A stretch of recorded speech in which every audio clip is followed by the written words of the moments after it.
So I've been on the road recently, and I was doing a show in Knoxville, Tennessee. Glamorous, I know. Sit down, standing ovation. You guys are crazy. I was doing a show in Knoxville, and afterwards I went to a gay bar to do karaoke, because that's my thing. That's what I like to do. I think you kind of get that energy from me, you know?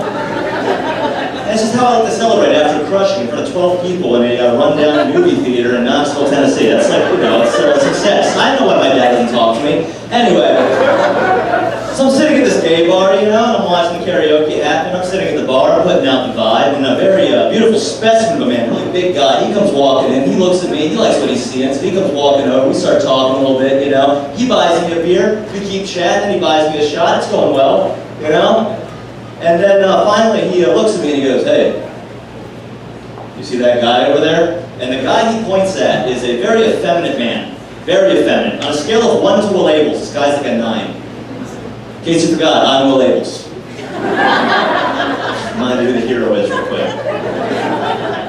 But he says, "Hey, you see that guy over there? Well, I used to be his daddy. But I'm thinking tonight, I want to be your daddy."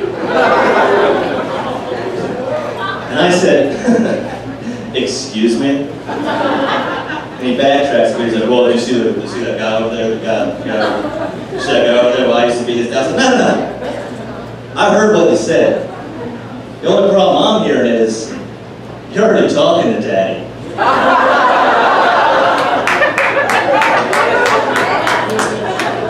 And we locked eyes for a second, maybe a second too long, and he goes, "You're straight, aren't you?" And I was like, "I've been praying I was gay for so long." So many free drinks. Oh.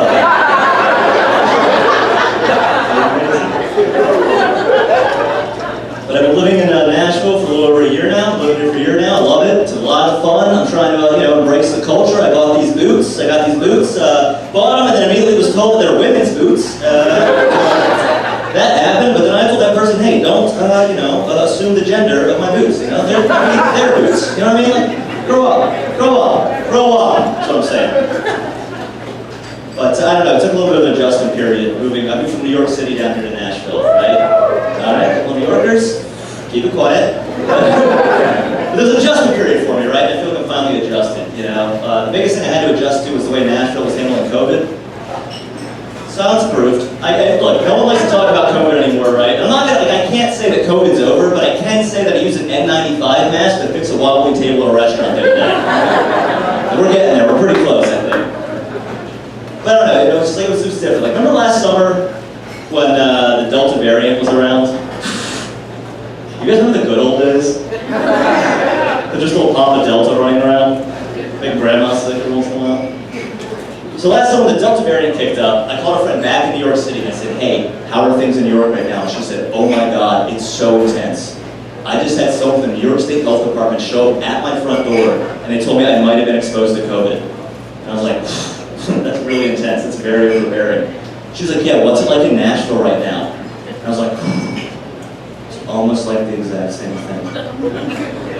I was like, "We recently just had to shut down our biggest COVID testing site and replaced it with bleachers for a NASCAR event."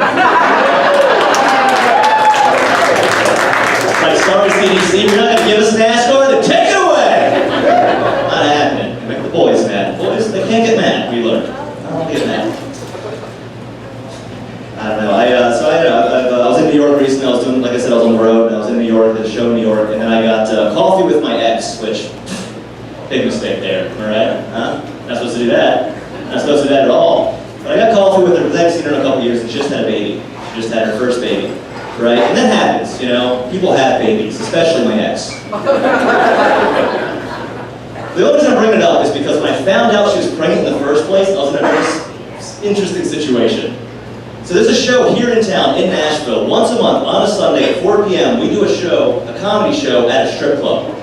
At 4 p.m. in the middle of the day on a Sunday. And I was on that show because my career is going great.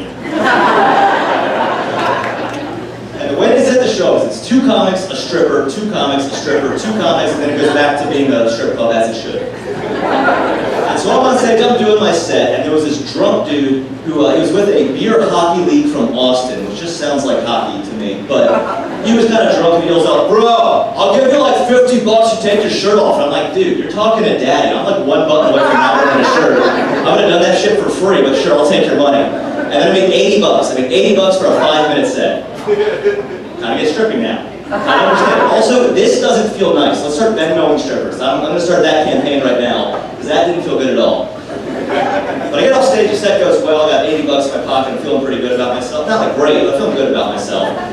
And I'm sitting there, because I cannot pay attention to the real world around me. I pull out my phone, I look at Instagram. For no reason. There is a beautiful naked woman in front of me, but I'm like, yeah, I'll check out the other naked woman on Instagram. You know what I mean? So she's doing her thing, I'm looking at Instagram, and then my ex announced that she's pregnant with her first child. And then I look up, and the stripper's doing that thing where they slide down the pole fully nude, and they just open their legs up. So you're getting a real good, and I'm front row, I'm just like, yeah, this is an anatomy class right now. And as that moment happened, I thought back to my ex when I first broke up, and she said, I think we're just going to different places in our lives. And as I looked straight down this woman's birth canal, I thought, you know what? She was right. She was right. But I got 80 bucks in my pocket, and I saw the Giants, so I feel good. I started comedy in Boston. I went to school there, that's where I started comedy. Any bros here tonight? Liars. What happened? It used to be men. Used to handle the world. And I get it though, bros are trying to rebrand these days. They're like, oh, actually dude, I'm more like an alpha, just as long as Joe Rogan tells me everything you say to do. Okay, it's different. It's not how it used to be. But like, bros get a bad rep, and I understand that. And I live with a lot of bros, and I fucking love them, because they can hype you up better than anybody else on the entire planet. Right? You ever had a bro hype you up? Oh god, it's magic. Because once I was coming down to my room, and I was wearing a suit. And like, yeah, I was a little uncomfortable, you know? I was in my early 20s, suits didn't fit quite right yet, you know? My roommate could tell I didn't feel that great in the suit, right? So I'm walking down, he sees the discomfort in my face.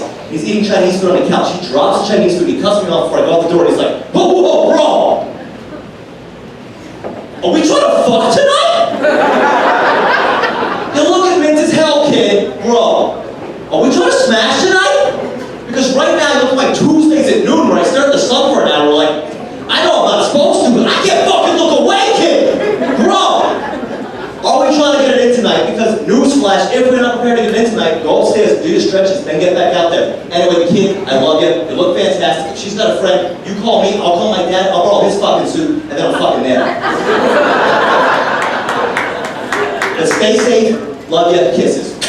And I was like, dude, I appreciate everything you just said, but I'm on my way to my grandmother's funeral. And he was like, hey, condolences, kid, but also like miracles fucking happen. You know what I'm saying? Just like, second cousin's not your fucking cousin. That's all I'm saying, kid.